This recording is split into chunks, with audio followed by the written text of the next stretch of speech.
चलिए स्टार्ट करते हैं।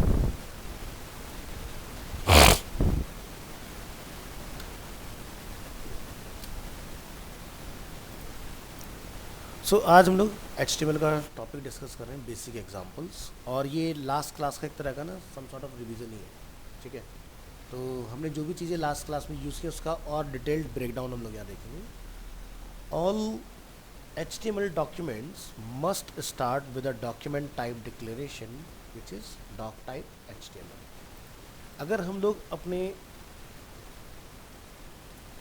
पेज को बनाते वक्त सबसे पहले अगर इस स्टेटमेंट का यूज़ करते हैं तो ये लाइन क्या काम करती है, जब ये फाइल ब्राउज़र में ओपन होगा तो ये पर्टिकुलर टैग ब्राउज़र को इंस्ट्रक्शन देगा कि ये जितना भी कोड इस फाइल में कंटेन है वो HTML5 में रेंडर होगा।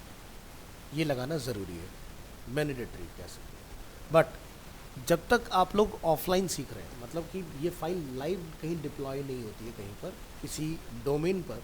डोमेन क्या होता है, like google.com, this is a domain. But जब डोमेन को लिखने के बाद जो डेटा आपको दिखता है वो आता है होस्टिंग के थ्रू, ठीक है। तो ऑफलाइन में लिखे ना लिखे कोई फ़र्क नहीं पड़ता, जो अभी हम लोग कर रहे हैं। बट मैं आपकी हैबिट ख़राब नहीं करूँगा, पता चला कि आगे जाके हैबिट बन गया, लिख ही नहीं रहे हम लोग, तो फिर दिक्कतें आएंगी। तो इसको लगाना है। तो फर्स्ट लाइन का काम हुआ ये। सो नेक्स्ट क्या है, दी HTML document itself begins with HTML and end with HTML tag। तो जितने भी हमारे HTML में टैग होते हैं, जो कि लास्ट क्लास में हमने डिस्कस किया था, 95% of tags comes in pair, यानी कि शुरू होंगे और एंड भी होंगे, ठीक है। The visible part of the HTML document is between body. अभी जो आप ये ब्राउज़र के अंदर मेरा डेटा देख रहे हैं, ये बॉडी के अंदर ही लिखा गया है, ठीक है। या अगर हम लोग फ्लिपकार्ट को विज़िट कर रहे हैं और उसके बाद जो डेटा मुझे डिस्प्ले हुआ ये बॉडी के अंदर है। तो the doc type declaration represents the document type and helps browser to display web pages correctly. It must only appear once at the top of the page before any HTML tag. यानी कि page की जब beginning होगी तो first line यही होगी। The doc type declaration is not case sensitive, यानी कि हम इसको इस तरह से भी लिख सकते हैं और इसको स्मॉल में भी आप लिख सकते हैं। ये दोनों ही तरह से एक्सेप्टेबल है, ये केस सेंसिटिव नहीं है कि अपर केस ही लिखना है या लोअर केस लिखना है। नेक्स्ट हम लोग बात करेंगे headings. HTML headings are defined with the H1 to H6। H1 मतलब हेडिंग, 1 मतलब टाइप, ठीक है। तो H1 अगर आपने टैग का यूज़ किया तो सबसे लार्जर साइज का हेडिंग प्रोड्यूस होगा। तो अभी आप ये देख रहे हैं, ये जो मेरा लिखा है दिस इज ऑल्सो हेडिंग, ये 1 नहीं होगा, ये 2 होगा। इंस्पेक्ट पर क्लिक करेंगे तो क्या दिखाई दे रहा है, H2। अगर मैं इसको 1 बोलता हूँ तो इसका साइज देखो बड़ा हो जाएगा, चेंज हुआ। और अगर ये 2 होता तो इसका साइज थोड़ा छोटा होगा, लिटिल बिट, सॉरी मिस्टेक हो गया।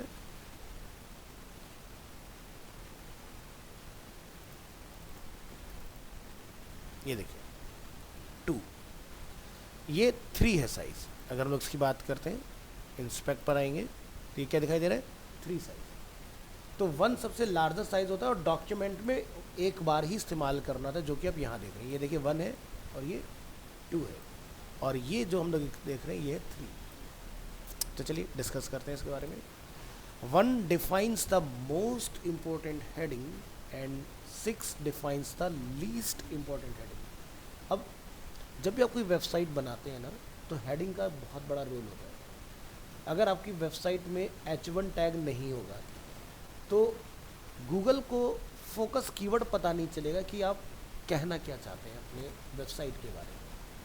तो 1 टैग 1 टाइम ही यूज़ होगा, चाहे कहीं पर भी आप इस्तेमाल करें, लेकिन उसके अंदर फोकस कीवर्ड चाहिए, ठीक है। जैसे कि best animation institute in Delhi for example हमने लिखा तो ये उसमें जाएगा, ठीक है। अब जैसे कुछ एग्जांपल्स के थ्रू हम लोग समझने की कोशिश करें। तो ये एक फ्लिपकार्ट की वेबसाइट है, ठीक है। तो यहाँ पर मुझे ऐसा कहीं पर H1 दिखाई नहीं दे रहा है ना। जरा Ctrl U प्रेस करते हैं, प्रेस करेंगे Ctrl F फॉर फाइंड, यहाँ जाते हैं, लिखते हैं H1, तो H1 दिखाई दिया आपको, यहाँ पर लिखा हुआ है, क्या लिखा है, Flipkart the one stop shopping destination. Focus keyword आगे। अब अगर कोई गूगल में फ्लिपकार्ट लिखेगा तो सबसे पहले फ्लिपकार्ट ही वहाँ पर ऑटोमेटिक आ जाएगा। समझ में आया? अब फ्लिपकार्ट ने अपने पेज में H1 को 2 बार लिखा। हम जरा दूसरी जगह देखते हैं क्या लिखा है इन्होंने। तो यहाँ पर भी सेम ही चीज़ लिखी हुई है H1 के अंदर, दोनों जगह पर सेम मैसेज है, देख सकते हैं आप, यहाँ पर भी और यहाँ पर भी। अगर ये दोनों जगह पर H1 में अलग अलग मैसेज होता है तो ये कॉन्ट्राडिक्ट हो जाता है। मतलब कि अब ब्राउज़र जो है आपका जब इस पेज को रेंडर करेगा और गूगल से अगर कोई एक्सेस कर रहा है, इसको सर्च कर रहा है, तो गूगल कंफ्यूज कि भाई मैं क्या दिखाऊं। ठीक है, तो ध्यान रखना, एक पेज में H1 सिंगल टाइम ही यूज़ होगा। मल्टीपल टाइम अगर यूज़ हो रहा है तो मैसेज चेंज नहीं होगा। समझ गए? तो इस चीज़ का हमें ध्यान रखना है। तो इन्होंने 2 बार क्यों यूज़ करा इस चीज़ को, पॉइंट ये आता है। जरा मैं इसको कॉपी कर लेता हूँ मैसेज को और ढूंढने की कोशिश करते हैं कि क्या ये पेज में कहीं पर एग्जिस्ट करता है या नहीं। हर्ष कुमार,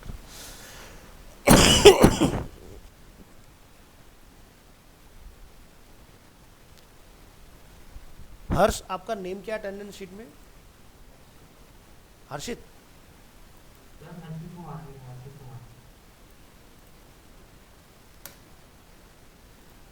चलिए, तो यहाँ पर प्रेस करेंगे कंट्रोल F और यहाँ पर हम लोग सर्च करते हैं तो दिखाई दिया आपको।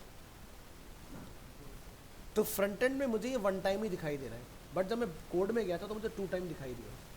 तो क्या होता है ना, एक वेबसाइट के मल्टीपल मोड होते हैं, जैसे कि mobile mode, tablet mode, desktop mode. तो वो तब आएगा जब आपका मोड चेंज होगा। डेस्कटॉप के केस में आप देख सकते हो 1/1 ऊपर देख रहे हैं जहाँ मेरा माउस है, एक ही बार है, तो बिल्कुल सही है ना। तो ये होना बहुत ज़रूरी है, इसका हमें ध्यान रखना है। तो इसका मतलब समझा, important heading and least important, यानी कि जिसको आपको ज़्यादा तवज्जो नहीं देनी उसको लोअर की तरफ लेके जाओ, जिसको ज़्यादा अपने हाईलाइट करना है उसको 1 की तरफ लेके आओ। 1 ओनली 1 टाइम, 2 और 3। वैसे गूगल ये कहता है एसईओ के टर्म में कि भाई आप सिंगल टाइम चलाओ, बट अगर आप मल्टीपल टाइम चला दोगे तो कोई प्रॉब्लम वाली बात नहीं है, बट 1 को एक्सेप्ट नहीं करता वो। ठीक है, आगे बढ़ेंगे। तो देखिए हेडिंग के एग्जांपल्स देखते हैं। तो आप देख सकते हैं हेडिंग 1 सबसे लार्जर साइज़ में है और 6 सबसे स्मॉलर साइज़ में। प्लस मैंने इसमें अलाइनमेंट भी यूज़ किया हुआ है। बाय डिफ़ॉल्ट हम जो यहाँ इंडिया में यूज़ करते हैं वो यूएस इंग्लिश होती है। ठीक है, तो ये लेफ़्ट से राइट की तरफ चलती है, तो आपको लेफ़्ट के लिए कभी भी अलाइनमेंट लेफ़्ट लिखना नहीं होता, हमें सेंटर और राइट जाने के लिए बताना होता है। तो मैंने यहाँ पर क्या किया, एट्रीब्यूट का इस्तेमाल किया, अलाइन इक्वल टू सेंटर और अलाइन इक्वल टू राइट, जिसकी हेल्प से लेफ़्ट राइट हो रहा है। बात करेंगे पैराग्राफ्स।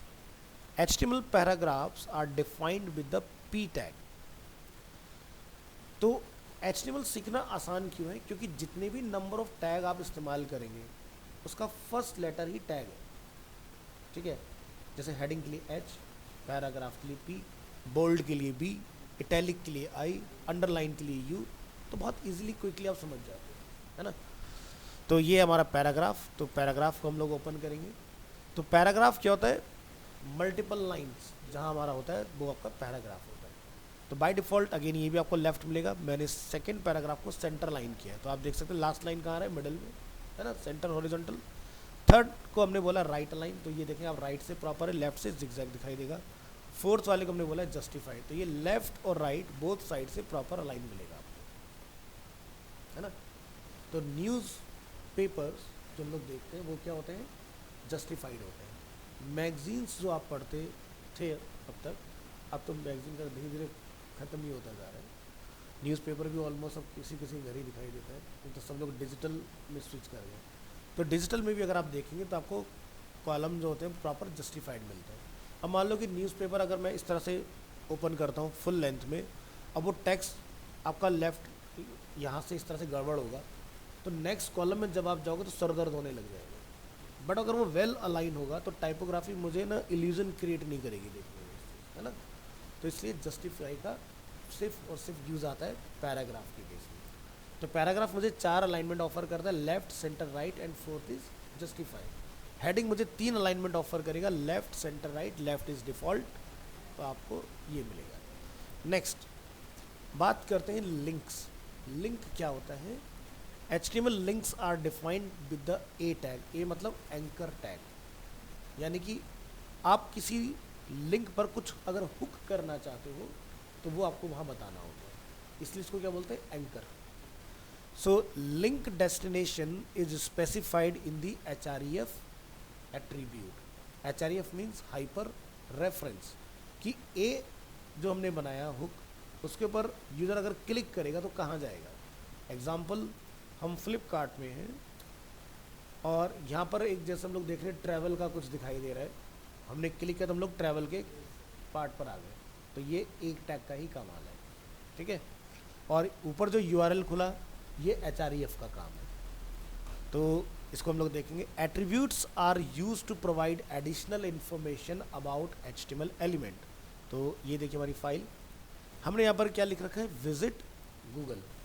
अगर यूज़र इसको क्लिक करेगा या माउस जैसे लेके जाएगा तो एक शॉर्ट हैंड आ रहा है, हम इसको क्लिक करेंगे स्मॉल हैंड को, तो यहाँ पर देखिए हम गूगल पर आ गए। तो इसका ज़रा कोड अगर देखें आप तो क्या है?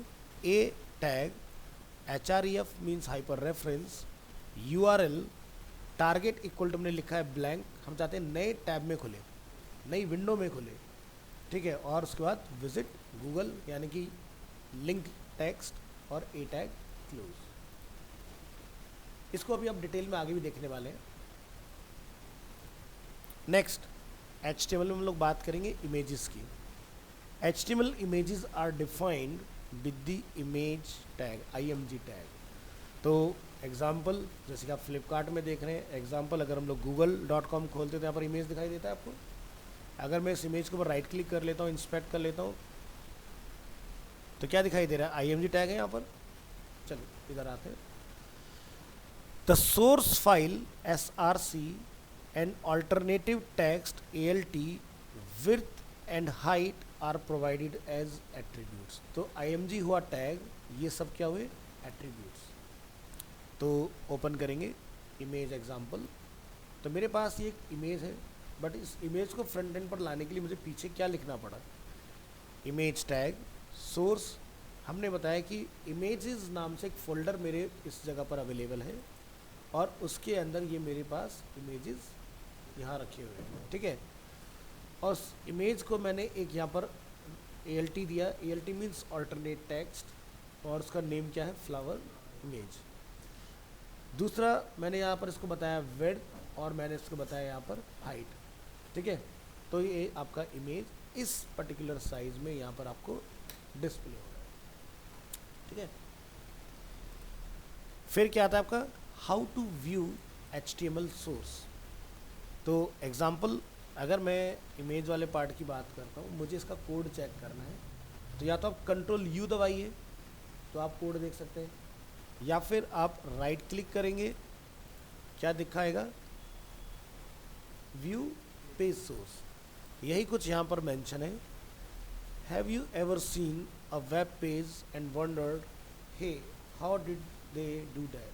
सो view HTML source code, click Ctrl+U in an HTML page or right click on the page and select view page source. This will open a new tab containing the HTML source code of the page. तो ये हो गया इस तरह से check करने का तरीका। अब एक तरीका आता है राइट क्लिक करने पर inspect an HTML element. Element क्या होते हैं? टैग। यानी कि अभी मैंने इमेज के ऊपर राइट क्लिक किया तो इंस्पेक्ट आया, तो यानी कि img टैग इंस्पेक्ट हो रहा है, ठीक है। Ctrl+U जब आप करते हो तो पूरा कोड खुलता है, इसमें सिर्फ वही पार्ट फोकस में आएगा जैसे मैंने आपको गूगल में दिखाया कि भाई मुझे पूरे कोड से मतलब नहीं है, क्योंकि पूरा कोड बड़ा भयानक है इसका देखने में। F12 से डेवलपर मोड खुलता है, ठीक है, खुलता है इंस्पेक्ट उसमें भी, बट वो पूरा कोड लेकर आएगा। मुझे सिर्फ और सिर्फ इस इमेज का पता करना है, इसका नाम क्या है, तो ये सिर्फ मुझे उतना दिखाएगा, ना कि बंच ऑफ कोड पूरा। Getting my point?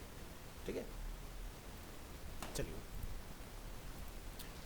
तो क्या है यहाँ पर, right click on an element और a blank area and choose inspect to see what elements are made up of. You will see both the HTML and the CSS. You can also edit HTML or CSS on the fly in the elements or style panels that opens.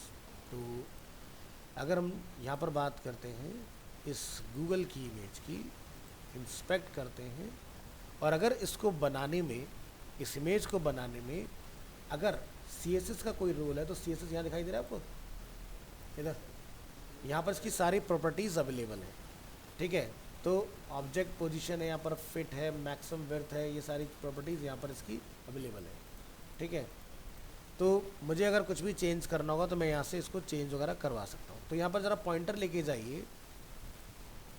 Image की height कितनी है, 272/92.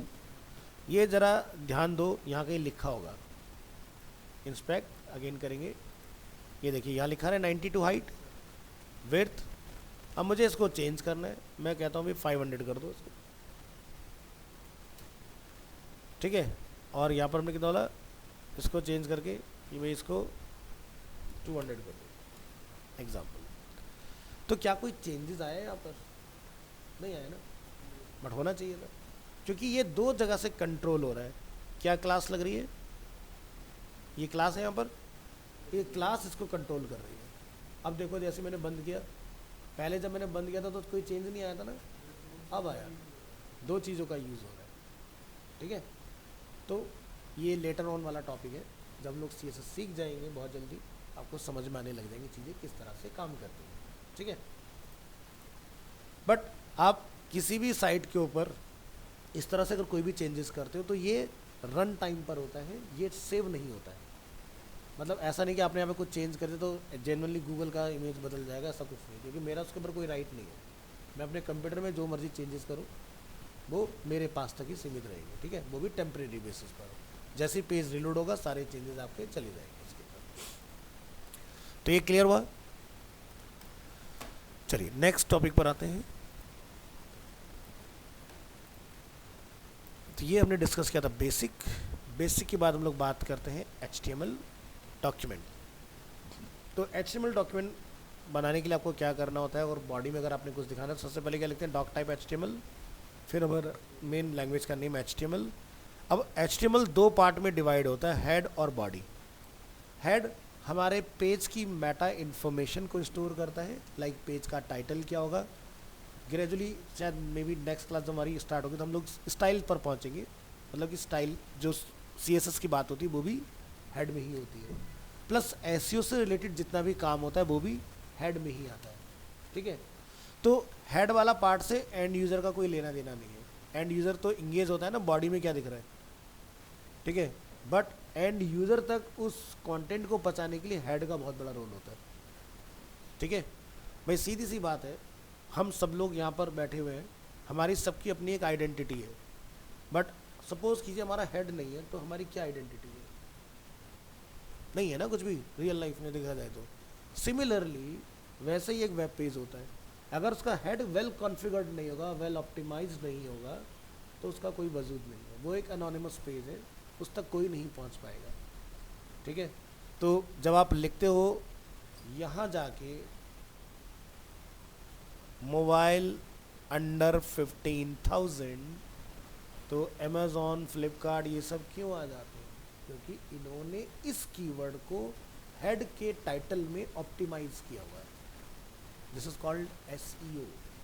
ठीक है, तभी आपको ये चीज़ें दिखना स्टार्ट होती हैं. यहाँ पर एक चीज़ ध्यान देने वाली होती है, फ्लिपकार्ट इंडिया में इतना ज़्यादा पॉपुलर है कि वो अपना बहुत रेयर सर्च ऐड चलाता है. अमेज़ॉन अपना 24/7 ऐड चलाता है, तब वो फ्लिपकार्ट को बीट करके ऊपर आता है. क्या फ्लिपकार्ट पे स्पॉन्सर है?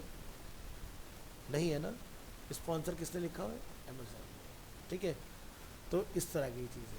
तो अमेज़ॉन देखो कोई भी फ़ोन बेच रहा होगा तो वो ऐड चला के बेचता है. फ्लिपकार्ट ऑर्गेनिकली जाता है ना, क्योंकि फ्लिपकार्ट की जड़ें इंडिया में सबसे ज़्यादा मजबूत है. जैसे जब भी बात आती है ना कुछ ऑनलाइन खरीदने की, तो फ्लिपकार्ट देन सेकेंडरी चॉइस होती है अमेज़ॉन.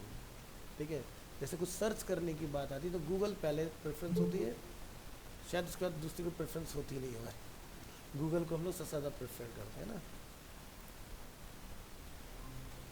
प्रिंस,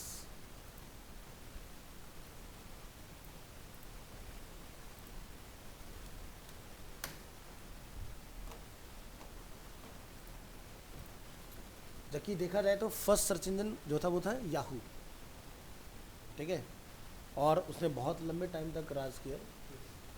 बट जब गूगल इंट्रोड्यूस हुआ तो गूगल ने, सीधी सी बात है कि भाई आज फ्लिपकार्ट अगर इंडिया में नंबर 1 है और आपको अगर कल लगता है कि मुझे भी इस डोमेन में उतरना है, तो आपको कुछ ऐसा करना होगा जिससे आप फ्लिपकार्ट से आगे निकल पाओ। आप फ्लिपकार्ट जैसी सेम वेबसाइट बना लो, सेम वेंडर अपने पास ला के लिस्ट कर लो, कोई फ़ायदा नहीं है, क्योंकि फ्लिपकार्ट आज की डेट में यूनिकॉर्न बन चुका है। यूनिकॉर्न मतलब कि उसके पास वो सब कुछ है जिसको बनाने में तुम्हें कम से कम 30-40 साल लग जाएंगे। वो इतना बड़े लेवल पर फैल चुका है आज की डेट में, और उसको बीट अगर करना है तो तुम्हारे पास एक बहुत बढ़िया फाइनेंशियल सपोर्ट, ठीक है, जिसमें तुम जिसको पैसा दो वो कहेगी जी फ्लिपकार्ट ख़त्म, मैं तुम्हारे साथ ही काम करूँगा, उस तरह की तोड़ने की पावर होनी चाहिए।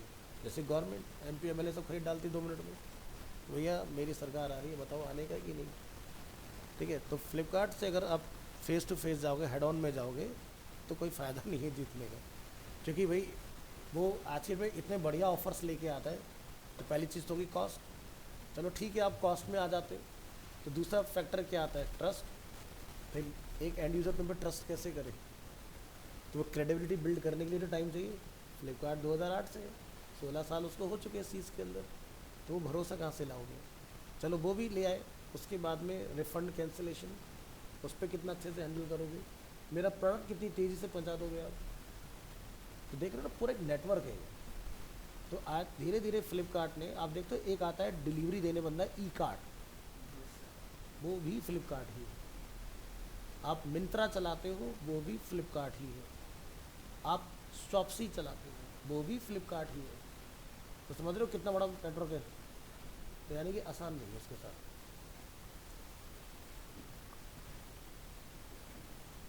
अमेज़ॉन जो वर्ल्ड वाइड है उसको टक्कर लेने में दिक्कत होती है।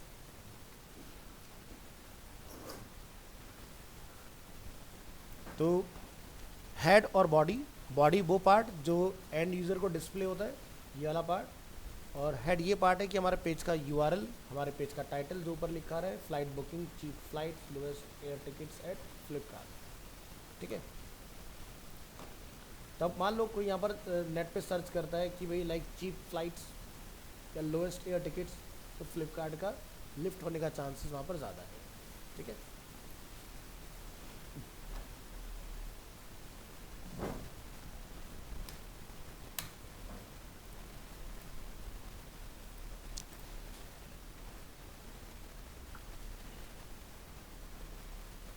नेक्स्ट हम बात करते हैं टेक्स्ट प्रॉपर्टी।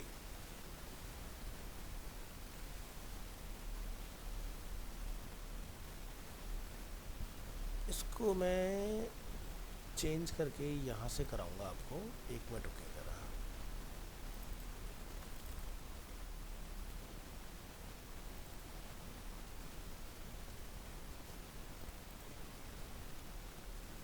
नंबर 3 तक हो गया ना अपना।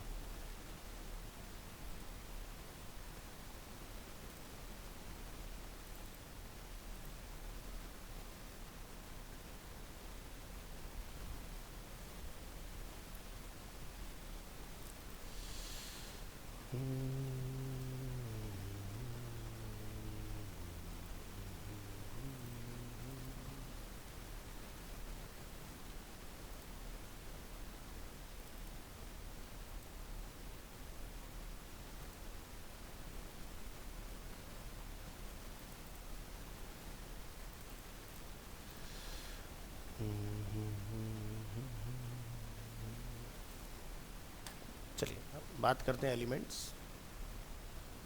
तो एलिमेंट भी हम लोगों ने लास्ट क्लास में डिस्कस किया था, ठीक है। तो an HTML element is defined by a start and some content and end tag. तो टैग नेम जैसे कि हेडिंग, हम लोग यहाँ देख रहे हैं H1 स्टार्ट होता है और क्लोज होता है, तो ये क्या हुआ, टैग नेम। इन बिटवीन हम लोग क्या लिखते हैं अपना कोई भी मैसेज, जैसे कि माई फर्स्ट हेडिंग, तो content in between goes hair. So example of some HTML elements like h1, my first heading, like paragraph, my first paragraph. तो आप जब भी कोई एलिमेंट लिखेंगे तो पहले आता है स्टार्ट, यानी कि ओपनिंग टैग जिसको हम लोग बोलते हैं, और जब आपका मैसेज कंप्लीट हो जाता है उसमें, तब हम लोग क्या करते हैं एंड टैग से उसको बंद कर देते हैं. तो फॉरवर्ड स्लैश आपने लगाना है किसी भी टैग को बंद करने के लिए. अगर आप फॉरवर्ड स्लैश का यूज़ करते हैं तो यानी कि इस टैग की इफेक्टिवनेस जो है वो यहाँ पर आके ख़त्म हो जाती है. अगर ये नहीं लगा और इसके ऊपर अगर आपने कोई प्रॉपर्टी लिखी होगी लाइक कलर, तो वो कलर नीचे जितने भी होंगे सबको डिस्टर्ब करेगा. ठीक है.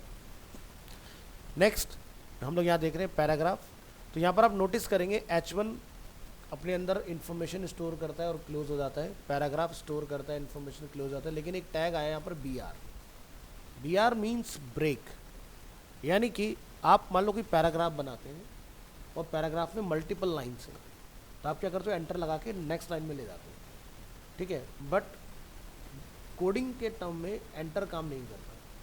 कोडिंग ये कहता है कि अगर आपने किसी पैराग्राफ को ब्रेक करना है तो आप BR लगाइए, तो आपका क्या होगा, लाइन ब्रेक हो जाएगा. बट BR का काम क्या है, लाइन को ब्रेक करना है.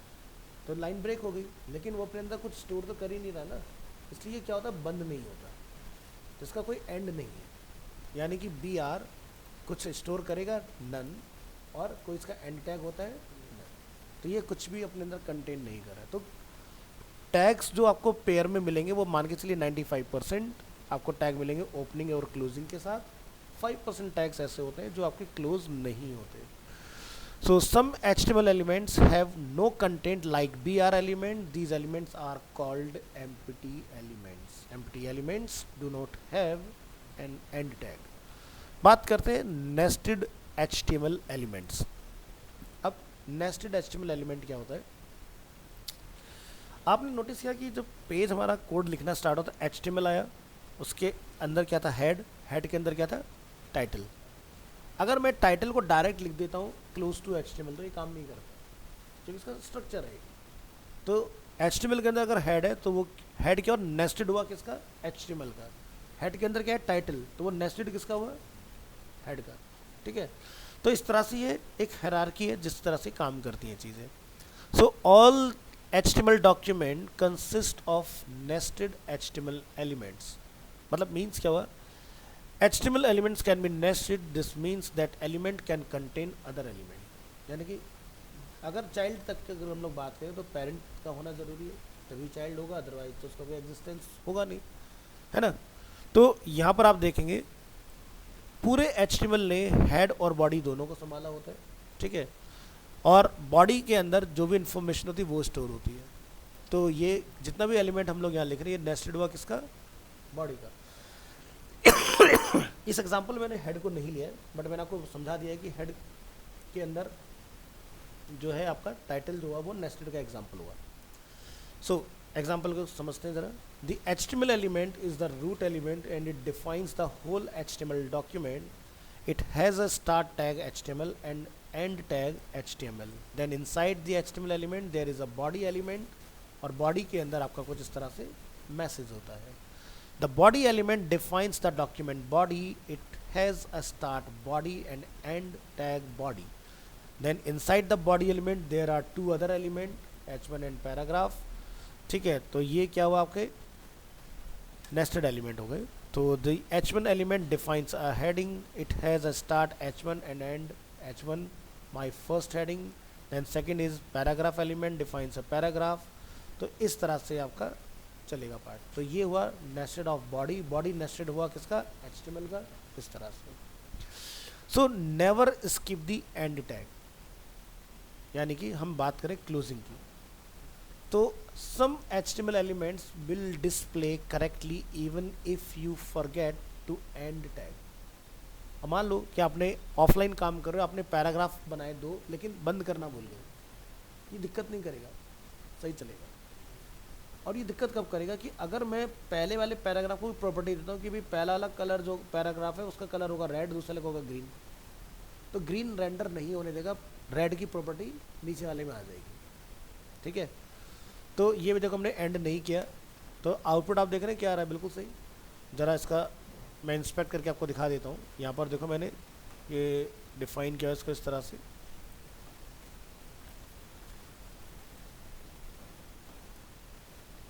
और इसको मैं ज़रा अलग से आपको चला के भी दिखा देता हूँ सो दैट कि ज़्यादा अच्छे से समझ में आए। तो ये हमारे पास नोटपैड ओपन है, यहाँ रख लेंगे, फाइल को सेव करेंगे, इसका नेम रख देते हैं डेमो एक्सटेंशन डॉट HTML।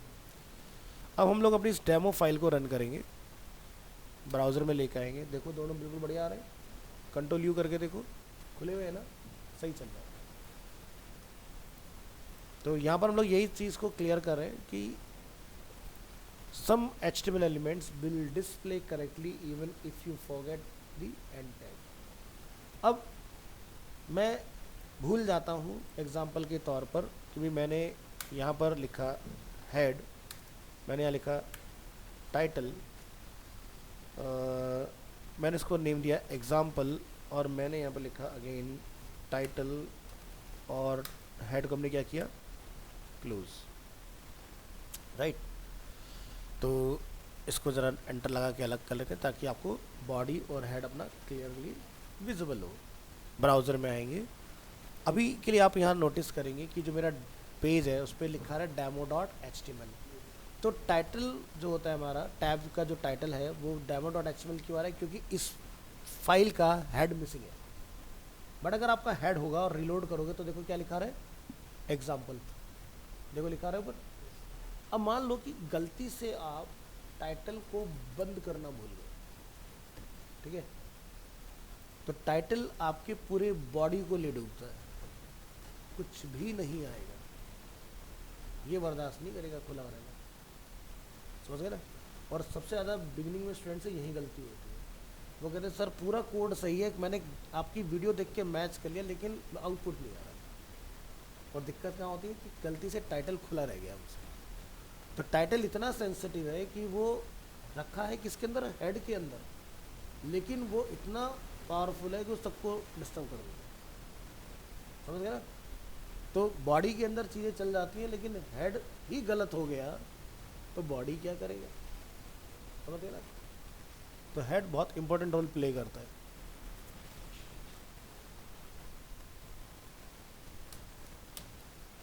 अब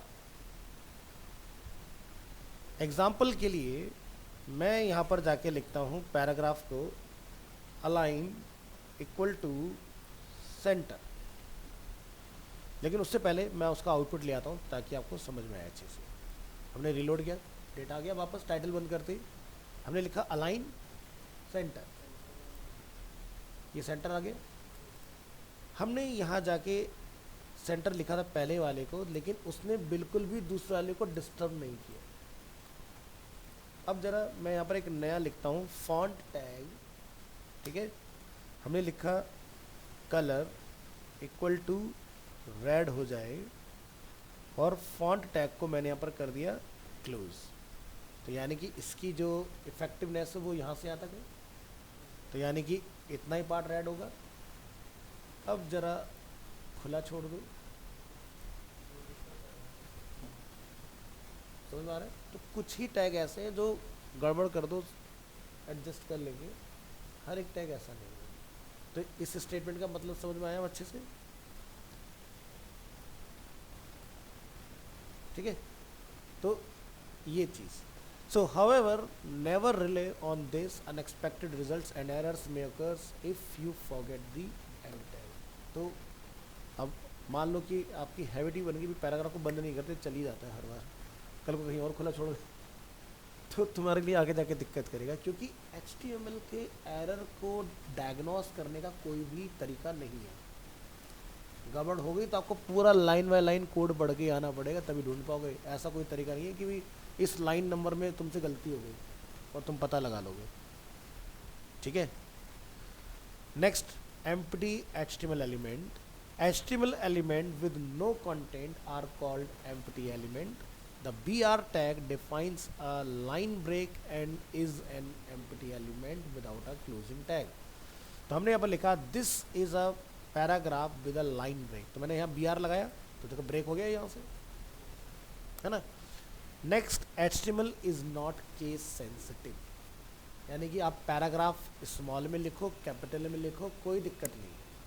अब आप में से अगर किसी ने अपने स्कूल में पढ़ा है किसने HTML, तो वहाँ पे टीचर जो होते हैं वो कैपिटल में भी चलवा देते हैं, ठीक है, और आउटपुट आ रहा होता है, हम खुश हो रहे हैं, क्योंकि हमारी जो पहली बार वाली जो चीज़ होती है वो तो मैजिकल होती है ना, चमत्कार वाली।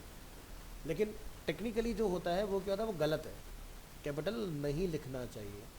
अब यहाँ पर देखो इसका मतलब, यहाँ पर क्या बोल रहे हैं लोग, not case sensitive but HTML standards does not require lowercase tag, but W3C recommends lowercase in HTML and elements and demands lowercase for stricter document type like XHTML। तो मैं आपको यहाँ पर फ्रॉम अरीना एनिमेशन से मैं आपको message देता हूँ, we always use lower case tag names. क्यों? क्योंकि अगर आपने अपर केस चला दिया तो सबसे पहले चीज़ जो आपकी जाती है वो जाती है गूगल के पास चेक होने के लिए, क्योंकि भी हम लोग क्या कहते हैं, वेबसाइट बनाओ और SEO करो, उसका गूगल ऐड चलाओ। तो आप जिसके थ्रू जाना चाह रहे हो आगे लोगों तक, पहले चीज़ तो उसको सेटिस्फाई करना ज़रूरी है ना। अब वो एरर देख लेगा, भाई ये सारी गलतियाँ, इसको ठीक करके लेगा और तब बात करेंगे। तो ऐसा काम ही क्यों करना है जिसमें दोबारा टाइम लगे, तो बेटर इसकी सब करेक्ट मैनर में लेके चलो चीज़ों को। तो ध्यान रखना, आप अपर केस लोअर केस चला सकते हैं, बट W3C जिन्होंने स्टैंडर्ड सेट किया HTML का, इसको बोलते हैं वर्ल्ड वाइड वेब कंसोर्टियम। लिखा रहे the world wide web consortium, जिसने HTML के सारे राइट्स रिजर्व करके रखे हैं अपने पास कि क्या सही है क्या गलत है, वो सब ये डिसाइड करते हैं कौन से टैग इस वर्जन में होंगे, कौन से टैग नेक्स्ट वर्जन में डेप्रिकेट हो जाएंगे, वो सब यही डिसाइड करते हैं। तो जैसा होता है www वर्ल्ड वाइड वेब, तो ये है W3C। तो W3C ने इसको अपने वर्जन 2 से अंडर में ले लिया था, पढ़ा था ना हिस्ट्री ऑफ HTML, तो तब से यही इसकी टेक केयर कर रहे हैं पूरे प्रोजेक्ट की।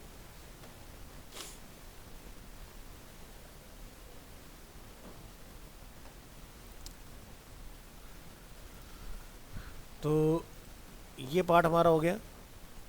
Next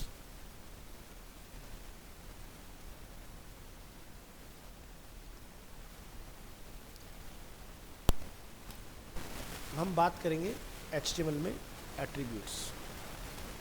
HTML attributes provide additional information about HTML elements. So all HTML element can have attributes। कुछ नहीं, उसके पास नहीं होते, जैसे कि BR, ठीक है, उसके पास कोई एट्रीब्यूट नहीं होता। ऐसे टैग मान के चलो कि 2% है जिसके पास ऐसा कुछ नहीं है। तो attributes provide additional information about elements। attributes are always specified in the start tag। closing पर कभी नहीं होता, हमेशा beginning पर होगा, opening tag के ऊपर। attributes usually comes in name and value pairs, like attribute का name क्या है और उसकी value क्या है। तो name जैसे हो गया कलर, कलर क्या हो गया रेड, है ना। तो दी href attribute की बात करते हैं, जो हमने a tag के बारे में पढ़ा। The A tag defines a hyperlink। The href attribute specifies the URL of the page the link goes to। तो हमने यहाँ पर लिखा A tag href is attribute, link है हमारे पास ये, ठीक है, और जब हम लोग इसको क्लिक करेंगे विजिट गूगल, तो ये मुझे गूगल पर रिडायरेक्ट कर देगा इस तरह से। नेक्स्ट आता है सोर्स, जो कि हम लोगों ने इमेज के लिए यूज़ किया था। So the image tag is used to embed an image in an HTML page। The source attribute specifies the path to the image to be displayed। So img is a tag, src is an attribute, width is an attribute and height is also a attribute। So आपका ये output इसका create होता है। So there are two ways to specify the URL in the source attribute। One is absolute URL, link to an external image that is hosted on another website। like जैसे कि आप यहाँ देख रहे हैं, मैंने फ्लिप्स का शेवर यूज़ किया है, बट ये मेरे कंप्यूटर में फाइल कहीं पर भी सेव नहीं है, बट फिर भी डिस्प्ले हो रही है। तो हम इसको कहाँ से लाए, फ्लिपकार्ट से। तो आप यहाँ देखिए पूरा एक पाथ लिखा हुआ है, हाँ, तो क्या होता है ज़रा इसको समझते हैं। तो देखो, फ्लिपकार्ट एक ई कॉमर्स वेबसाइट है। अब इसको ऐसा समझो कि अगर मैं being a e commerce site सब कुछ अपने पास रखने लग जाऊंगा तो मेरा साइट जो होगा वो एंड यूज़र के पास इमीडिएट नहीं मिलेगा। अब देखो क्या होता है कि भाई जब भी आप कोई साइट विजिट करते हो तो उसकी कैशे, उसकी टैम्प आपके कंप्यूटर में सेव होती है। हम एक और मोड के बारे में जानते हैं which is incognito mode. Incognito mode आपके सेशन को स्टोर नहीं करता है, टैम्प फाइल्स वगैरह स्टोर नहीं करता है। हम यहाँ पर जाके फ्लिपकार्ट का यूआरएल पेस्ट करते हैं और आप देखना फ्रैक्शन ऑफ सेकंड में पूरा फ्लिपकार्ट आपके सामने आ जाएगा। आया इमीडिएट एकदम, चाहे इसको लोड होने में कोई टाइम लगा, ये आया और जावास्क्रिप्ट भी चालू हो गई फटाफट फटाफट, कोई डिले नहीं किसी तरह का, कुछ नहीं। बट यहीं पर अगर मैं अमेज़ॉन को रिक्वेस्ट करता हूँ, ठीक है, एकदम लोड, क्या कोई एनिमेशन दिख रहा है तुम्हें यहाँ? बहुत बाद में है, फ्लिपकार्ट पर चलाते ही हो गया था, है ना। अब तेज चल रहा है ना एनिमेशन, और फ्लिपकार्ट में क्या था, इमीडिएट। तो ये कैसे पॉसिबल हो रहा है? तो ये देखो, ये लोग क्या करते हैं, फ्लिपकार्ट एक वेबसाइट चला रहा है अपना। देखो फ्लिपकार्ट जब से मार्केट में आया तब से कई बार ना सेल हो चुकी है कंपनी। अभी ये आता है वॉलमार्ट के अंडर में, वॉलमार्ट का आपने नाम सुना होगा। तो उसी का एक सब्सिट्यूट इंडिया में इंट्रोड्यूस हुआ which is called D mart, ठीक है। तो यहाँ पर है क्या दिल्ली वगैरह में कहीं डी मार्ट है? अभी जब बड़ी बड़ी जगह पे लोग खोले थे, चंडीगढ़ में उन्होंने खोला हुआ है, तो मतलब बड़ा अच्छा होल सेल में लोग चला रहे हैं उसको। बट ये मॉडल उतना भी कामयाब हो नहीं पा रहा है इनका, क्योंकि हाँ, मतलब वॉलमार्ट पूरी दुनिया में जानी पहचानी वो है। तो बीच में याद होगा आपको बिग बाज़ार की डील हो गई थी, वो भी इसी के पास ही गया।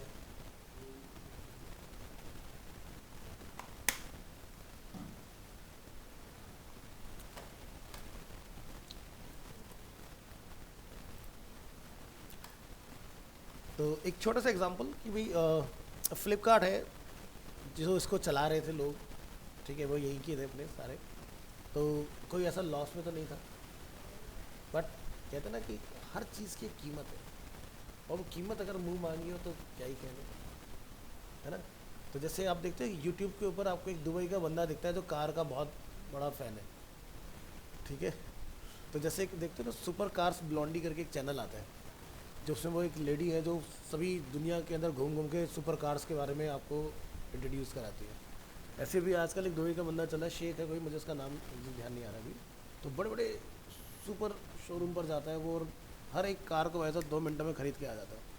तो एक बंदे से ऐसे ही रोड पे मिलता है, कहता है कि ये कार बेचोगे क्या? कहता है नहीं, कहता है मम्मी यहाँ सब चीज़ बिकती है, कीमत सही होनी चाहिए। और 2 मिनट में उसकी गाड़ी खरीद देता है भाई का भाई। उसने बोला रेट उसने डबल से ट्रिपल कर दिया, कर लो ना दो, तो जिसके पास है तो उससे क्या दिक्कत है। अब बिग बाजार ऐसा कोई लॉस मेकिंग तो प्रोडक्ट नहीं था। इसको हम बोलते हैं स्मार्ट डिसीजन, सेफ एग्जिट। नहीं, हमें नहीं पता ना आने वाले फ्यूचर में क्या होगा, हो सकता है हज़ारों करोड़ और बड़ी हो जाए, बट फ्यूचर किसने देखा? प्रेजेंट में देखो ना। अगर तुम्हें कोई वैल्यू अच्छी मिल रही है तो एवेल्यूएशन बढ़िया कराओ और अपना निकल लो, किसी दूसरी चीज़ पे बढ़ो। अब इसका बेस्ट एग्जांपल कौन है? एलॉन मस्क को तो जानते हो, पेपाल का नाम सुना है? पेपाल पेमेंट गेटवे उन्होंने ही बनाया था, बेचा, उससे इतना पैसा कमाया, इतना पैसा कमाया, स्पेस एक्स खड़ी कर दी। आज वो दूसरे विज़न पर निकल गए जहाँ पर कोई सोच ही नहीं पाया। क्या दुनिया में रॉकेट बनाने वाले लोग नहीं थे? नासा तो था ही ना, इसरो तो था ही ना, लेकिन उस बंदे का विज़न कुछ अलग था कि भाई इतना पैसा कमाऊंगा कि कुछ अलग ही बनाऊंगा। तो आज तक स्पेस में जो रॉकेट डिप्लॉय होते थे वो क्या था कि भाई उसका फ्यूल सेलाज जो होते हैं वो समुद्र में गिराए जाते थे। उसने कहा क्यों वेस्ट करना, रिसाइकिल करेंगे। उसने कहा जो चीज़ भेजना है भेजो, वापस से अपने रॉकेट को ले आओ। यही तो होता है वो जो आज बना रहे वो। और अभी हाल फिलहाल में अगर आपने देखा होगा 2 हफ्ते पहले उसने 20 मंजिला रॉकेट को स्पेस में भेज कर डिप्लॉय करके वापस सेफली लैंड करवा दिया। अब यहाँ तक पहुँचने की जो उसकी जर्नी इतनी आसान नहीं थी। उसने बहुत सारे फेलियर देखे, कई बार उसके रॉकेट ब्लास्ट हुए नीचे आके फट गए, लेकिन बंदा रुका नहीं। एक टाइम ऐसा है कि बैंकरप्सी आ गई बंदे के पास, लेकिन फिर भी उसके पागलपन के पीछे लोगों को इतना भरोसा, इन्वेस्टर, ठीक है, उन्होंने कहा करो, और आज उसके एक्सपेरिमेंट से सभी लोग फ़ायदा उठाएंगे। अब उसके चक्कर में ब्लू होराइजन करके कंपनी है, वो निकल के आई, उसने भी रॉकेट बनाने स्टार्ट किए जो वापस से अपने रिवर्स आ जाते हैं लौट के, और इतनी एक्यूरेसी के साथ कि जिस जगह से रॉकेट डिप्लॉय हुआ सेम जगह पर आके लैंड होगा। तो अभी तक वो रॉकेट लैंड करा रहा था ज़मीन के ऊपर, अब वो क्या करता है, जिस हैंगर से उड़ाता है उसी हैंगर में लाके लॉक कर ले रहा है, कहते गिरने का खतरा ही सेफ। तो रिसेंटली अभी उसने वो किया है अपना। तो अभी जैसे अगर एक एग्जांपल के लिए वीडियो देखें, शायद अवेलेबल होगा,